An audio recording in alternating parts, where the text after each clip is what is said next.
بسم الله الرحمن الرحيم. بسم الله الرحمن الرحیم الحمد للہ رب العالمین والعاقبۃ للمتقین والصلاة والسلام علی اشرف الخلق والمرسلین اما بعد. عزیز طلبہ، آج کتاب الہدایہ جو سالس کا سبق نمبر 21 ہے، اور یہ سبق جنس مؤونات النقد والتسلیم کے متعلق ہوگا، یعنی ثمن پرکھنے اور اسی طرح حوالگی کی جو ضروریات ہے، مثلا ماپنا، گننا وغیرہ، اس پر جو خرچہ آتا ہے یہ کس کی ذمہ ہوگا، اس پر انشاءاللہ بات کریں گے. اور کتاب کی عبارت ومن باع دارا دخل فیہ سے لے کر تحقیقا للمساوات تک ہوگی. تو سب سے پہلے اس سبق کے متعلقہ اصول پر بات کرتے ہیں. اصل نمبر 1، ما یصح افرادہ بالعقد یصح استثناؤہ وما لا یصح افرادہ بالعقد لا یصح استثناؤہ من، کہ ہر وہ چیز جس کو بالانفراد بیچا جا سکتا ہو، بالانفراد عقد اس پر وارد کیا جا سکتا ہو، تو مبیع میں سے اس کا استثناء کرنا بھی جائز ہوگا، درست ہوگا. اور جس چیز پر بالانفراد عقد وارد کرنا جائز نہ ہو تو اس چیز کو مبیع میں سے استثناء کرنا بھی جائز نہیں ہوگا. اصل نمبر 2، کل ما ہوا موجود فی غلافہ یجوز بیعہ کالحنطۃ ونحوها وما یکون ہالکا ومعدوما عرفا لا یجوز کالنواة فی التمر، کہ ہر وہ چیز جو اپنے غلاف میں موجود ہو تو اس کی بیع جائز ہے، مثلا گندم ہے یا اس کے علاوہ جو دیگر اشیاء ہے، مثلا چنا ہے، تو اپنے چھلکے میں چھپا ہوا ہو، موجود ہو، عرفاً موجود تصور کیا جاتا ہو اور مقصود شمار کیا جاتا ہو، تو وہ بے میں داخل ہوگا اور اس پر بے کرنا جائز تصور ہوگا. اور اگر وہ عرفاً حالق کی مانند ہے، معدوم کی مانند ہے، تو اس کی بے کرنا درست نہیں ہوگا. مثلا کھجور کی گٹھلی، تو گٹھلی جو ہوتی ہے وہ مقصود نہیں ہوتی اور عرفاً اس کا کوئی اعتبار نہیں کیا جاتا، بلکہ اصل اعتبار جو اوپر غلاف ہے اس کا کیا جاتا ہے، تو اس لیے اس کی بے جائز نہیں ہوگی. ما لا ينتفع به الا بالمبيع يدخل في البيع طبعا كالشاحن للجوال، کہ ہر وہ چیز جس سے نفع حاصل کرنا مبیع پر موقوف ہو تو بے میں بالطبع داخل ہو جائے گی. مثلا شاحن ہے، چارجر موبائل کے لیے، تو چارجر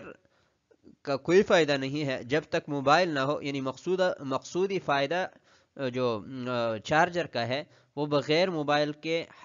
حاصل نہیں ہو سکتا، اس لیے یہ شاحن جو ہے یہ بالطبع جوال کی بے میں داخل ہوگا.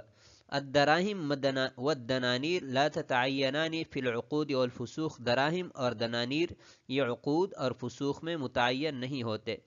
اصل نمبر 5، کل شیء یکون اتصالہ بالمبیع اتصال قرار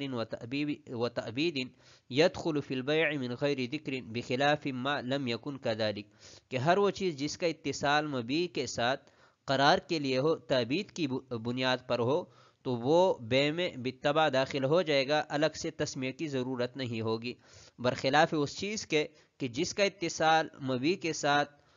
قرار کے لیے نہ ہو بلکہ فصل اور قطع کے لیے ہو تو بالطبع بے میں داخل نہیں ہوگی. آتے ہیں فصول کی طرف. تو مؤونات النقد والتسلیم، اس جنس کو ہم نے دو فصول میں تقسیم کیا ہے.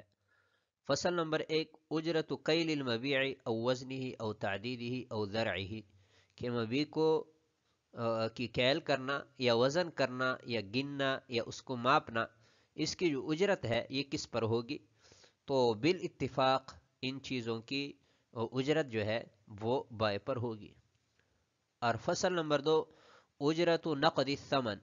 ثمن کے پرکھنے کی جو اجرت ہے وہ کس پر ہوگی. تو عبارت میں دو روایات ذکر کی گئی ہے، ایک ابن رستم کی اور ایک ابن سماع کی. تو انشاءاللہ عبارت میں اس پر بات کرتے ہیں. یہاں پر صرف جہت جو اختلافی ہے،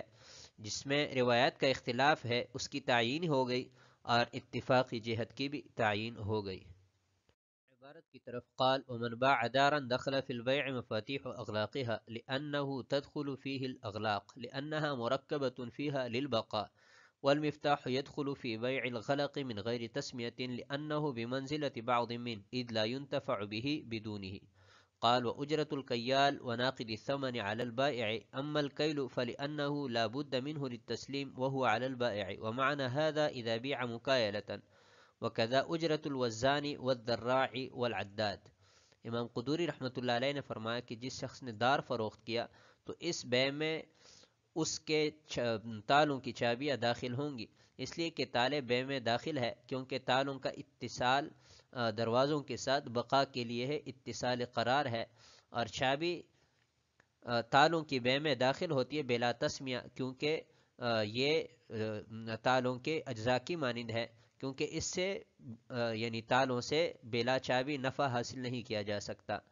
اور امام قدوری رحمۃ اللہ علیہ نے فرمایا کہ کیال اور ثمن پرکھنے والی کی اجرت یہ بائی کی ذمہ ہے۔ جہاں تک کیل کی بات ہے تو وہ تو تسلیم کے لیے ضروری ہے، اور تسلیم کرنا، حوالہ کرنا یہ بائی کی ذمہ ہے، اور اس کا مطلب یہ ہے کہ جب بے مکائلتن کی جائے، اور اسی طرح وزن کرنے والے، ماپنے والے اور گننے والے کی اجرت بھی بائی کی ذمہ ہے۔ اس میں دو مسئلے بیان کیے گئے ہیں۔ پہلا مسئلہ یہ کہ ایک شخص نے مکان فروخت کیا، تو اس مکان کے جو تالے ہیں ان تالوں کی چابیاں یہ بے میں بالطبع داخل ہوں گی۔ اس کی دلیل کیا ہے؟ دلیل یہ ہے کہ دروازے تو مکان کے توابع میں سے ہیں، وہ تو داخل ہوں گے ہی، لیکن ان دروازوں کے اندر جو تالے فکس کیے گئے ہیں، لگائے گئے ہیں، تو ان کا اتصال چونکہ دروازوں کے ساتھ قرار کے لیے ہیں، تو تالے بھی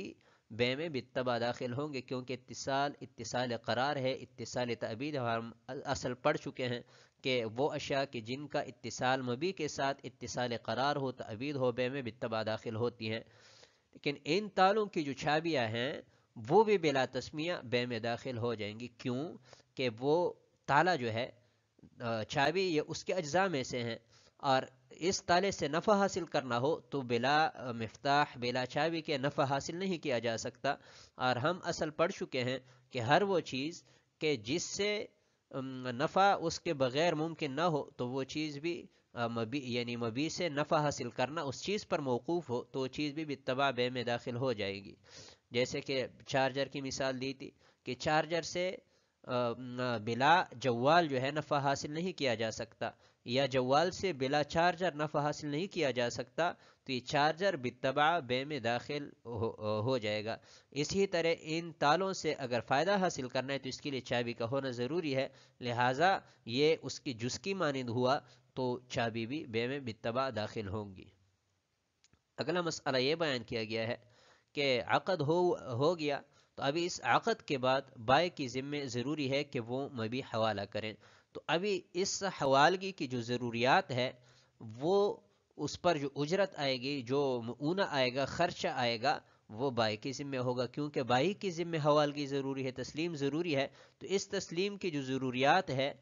وہ بھی بائی کی ذمہ ہے۔ ان ضروریات میں سے ایک تو ماپنا ہے، ماپ کر دینا ہے، کیونکہ بائی کے لیے ضروری ہے کہ وہ متعینہ مقدار وہ مشتری کے حوالے کریں۔ تو ماپنے پر یا گننے پر یا پرکھنے پر جو اجرت آئے گی وہ بائی کی ذمہ ہوگی۔ تو یہ تو کیل، وزن اور ذراع اور عداد کے عدد گننے کے متعلق بات تھی۔ اور جہاں تک ثمن کی بات ہے کہ ثمن پرکھنے کی اجرت کس پر ہے، تو اس متن میں بھی یہ ذکر کیا گیا ہے کہ وہ بھی بائی کے ذمہ ہے، لیکن اس پر انشاءاللہ آگے بات کریں گے کہ اس متن میں جو روایت ہے وہ ابن رستم کی روایت ہے، ابن السماع کی روایت یہ ہے کہ وہ مشتری کی ذمہ ہے۔ تو اگلی عبارت میں اس پر بات کرتے ہیں۔ آتے ہیں اگلی عبارت کی طرف۔ وَأَمَّا النَّقْدُ فَالْمَذْكُورُ رِوَایَةُ ابن رستم عن محمد رحمه الله تعالى لأن النقد يكون بعد التسليم ألا ترى أنه يكون بعد الوزن والبائع هو المحتاج إليه ليميز ما تعلق به حقه من غيره أو ليعرف المعيب ليرده. وفي رواية ابن سماع رحمهم الله تعالى على المشتري لأنه يحتاج إلى تسليم الجيد المقدر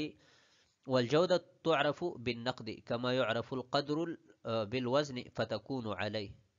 اور جہاں تک پرکھنے کی بات ہے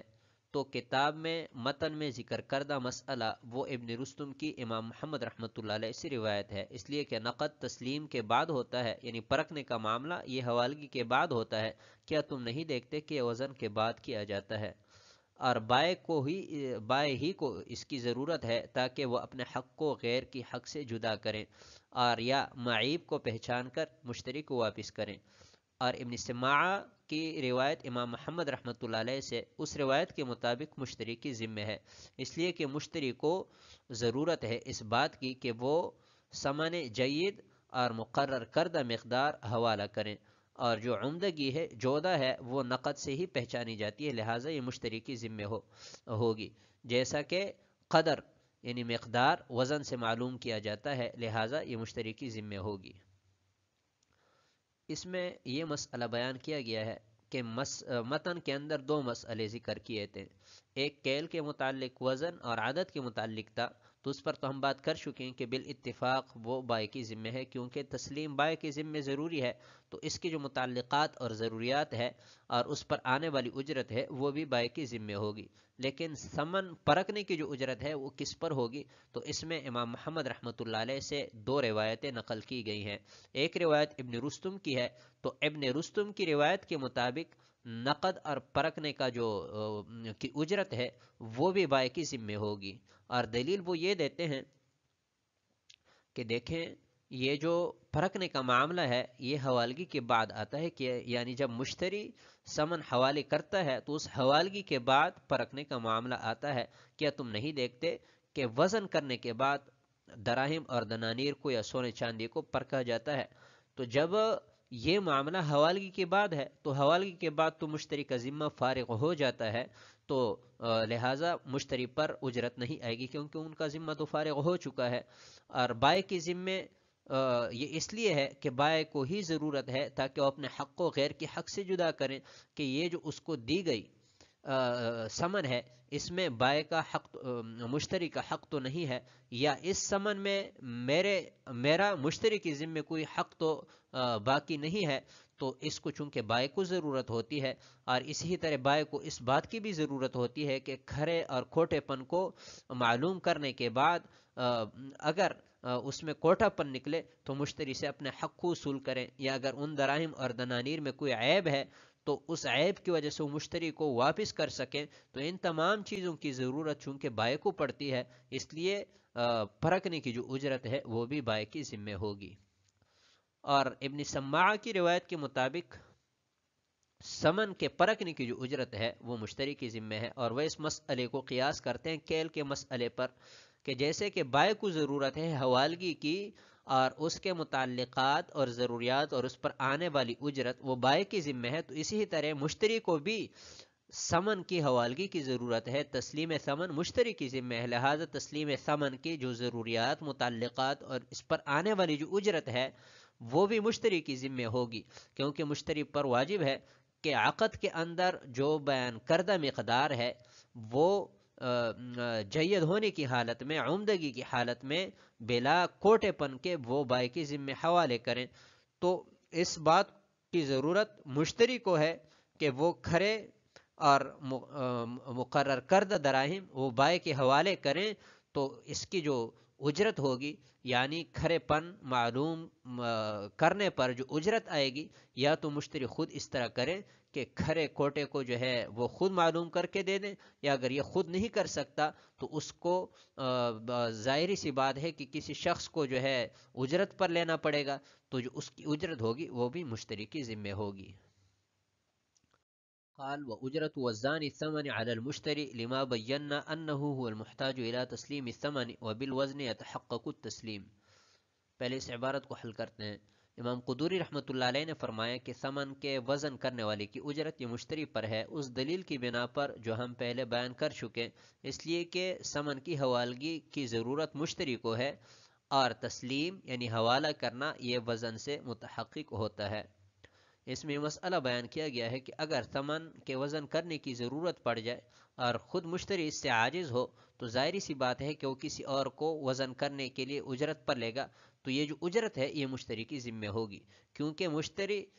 کے ذمہ واجب ہے کہ وہ ثمن حوالہ کریں، اور ثمن حوالہ کرنا محتاج ہی اس بات کا کہ اس کی مقدار معلوم ہو، کیونکہ عقد میں ایک مخصوص مقدار پر بے ہوئی ہے، ایک مخصوص مقدار کو ذکر کیا گیا ہے، لہٰذا اس مخصوص مقدار کی حوالگی یہ مشتری کی ذمہ ہے. تو اس پر جو اجرت آئے گی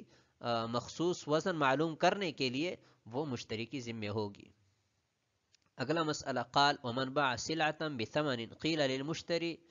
ادفع الثمن اولا لان حق المشتري تعين في المبيع فيقدم دفع الثمن ليتعين حق البائع بالقبض لما انه لا يتعين بالتعيين تحقيقا للمساواة. اور امام قدوری رحمۃ اللہ علیہ نے فرمایا کہ جس شخص نے سامان کو فروخت کیا ثمن کے عوض تو مشتری سے کہا جائے گا کہ آپ پہلے ثمن حوالہ کریں، اس لیے کہ مشتری کا حق مبیع میں متعین ہو چکا ہے، لہذا ثمن کی ادائیگی کو مقدم کیا جائے گا تاکہ بائع کا حق بھی قبض کی بنا پر متعین ہو جائے، کیونکہ ثمن ان اشیاء کی قبیل میں سے ہے کہ وہ متعین کرنے سے متعین نہیں ہوتا، تاکہ دونوں جانبین میں مساوات کو متحقق کیا جا سکے۔ اس میں یہ مسئلہ بیان کیا گیا ہے کہ اگر کسی شخص نے سامان کو فروخت کیا ہے، یعنی اعراض کی قبیل میں سے ہیں، تو ثمن کے عوض اسمان کی قبیل میں سے مثلا سونے چاندی کے دراہم اور دنانیر نوٹوں کے عوض کوئی چیز فروخت کی ہے، تو پہلے ہم اصل پڑھ چکے ہیں کہ جو دراہم اور دنانیر ہے یا اسمان کی قبیل میں سے جو اشیاء ہے وہ متعین کرنے سے متعین نہیں ہوتے، لہٰذا اس کی تعین کے لیے قبضہ کرنا یہ ضروری ہوگا۔ تو ابھی عقد ہوا ہے تو جانبین میں مساوات اور برابری لانے کے لیے ہم پہلے مشتری سے کہیں گے کہ آپ ثمن حوالہ کریں، کیونکہ آپ کا حق مبیع کے اندر متعین ہو چکا ہے، کیونکہ وہ اعراض کی قبیل میں سے ہیں، وہ سامان ہے اور اس سامان کو متعین کرنے سے متعین کیا جا سکتا ہے۔ تو جب عقد ہوا اور عقد میں مبیع کی تعیین کی گئی تو اس تعیین کرنے کی وجہ سے اس کے ساتھ مشتری کا حق متعلق ہو گیا اور متعین کرنے سے وہ مبیع متعین ہو گئی، لیکن ثمن چونکہ متعین کرنے سے متعین نہیں ہوتا جب تک اس پر قبضہ نہ ہو، تو مشتری سے کہا جائے گا کہ آپ ثمن حوالہ کریں، تاکہ جیسے آپ کا حق متعین ہو چکا ہے اسی طرح بائع کا حق بھی متعین ہو جائے۔ آتے ہیں اگلی عبارت کی طرف، قال ومن باع سلعة بسلعة او ثمنا بثمن قيل لهما سلما معا لاستوائهما في التعيين وعدمه فلا حاجة الى تقديم احدهما في الدفع والله تعالى اعلم۔ اگر کوئی شخص سامان کو سامان کے عوض فروخت کریں یا ثمن کو ثمن کے عوض فروخت کریں تو دونوں سے کہا جائے گا کہ معن ایک دوسرے کو حوالہ کرو، تاکہ کیونکہ یہ اشیاء تعیین اور عدم تعیین میں برابر ہے، لہٰذا کسی ایک کو دفع کرنے میں یعنی حوالہ کرنے میں مقدم کرنے کی ضرورت نہیں ہے۔ اس میں یہ مسئلہ بیان کیا گیا ہے کہ اگر جانبین برابر ہو تعیین اور عدم تعیین کے اعتبار سے، یعنی دونوں جوانب کی اگر تعیین ہو سکتی ہے، مثلا سامان کو سامان کے عوض فروخت کیا گیا ہے تو اس میں صرف متعین کرنے سے دونوں جہتوں میں تعیین ہو جائے گی، بائع کی طرف بھی اور مشتری کی طرف بھی۔ یا ثمن کو ثمن کے عوض فروخت کیا ہے تو ثمن چونکہ متعین نہیں ہو سکتا اور جانبین کی طرف سے ثمن ہے، دونوں طرف ثمن ہے، تو اور ثمن متعین کرنے سے متعین نہیں ہوتا، لہٰذا متعاقدین سے کہا جائے گا کہ پہلی صورت میں یعنی اشیاء کی صورت میں چونکہ دونوں کا حق متعین ہو چکا ہے تو ایک دوسرے کو معاً ایک ساتھ حوالے کرو، کیونکہ اس میں تقدیم اور تاخیر کی ضرورت نہیں ہے، کیونکہ دونوں کا حق متعین ہو چکا ہے، تو اس میں کسی کو مقدم کرنا کسی کو مؤخر کرنا بلا مرجح یہ جائز نہیں ہوگا۔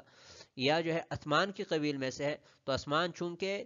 متعین کرنے سے متعین نہیں ہوتے تو اس لیے متعاقدین سے کہا جائے گا کہ معاً ایک ہی ساتھ ایک دوسرے کو حوالہ کرو، تاکہ ایک ہی وقت میں دونوں کے جہتوں کی تعیین ہو سکیں اور دونوں جانبین میں مساوات کو متحقق کیا جا سکے۔ تو آج کے سبق کو ہم اسی پر ختم کرتے ہیں۔ والسلام علیکم ورحمۃ اللہ وبرکاتہ۔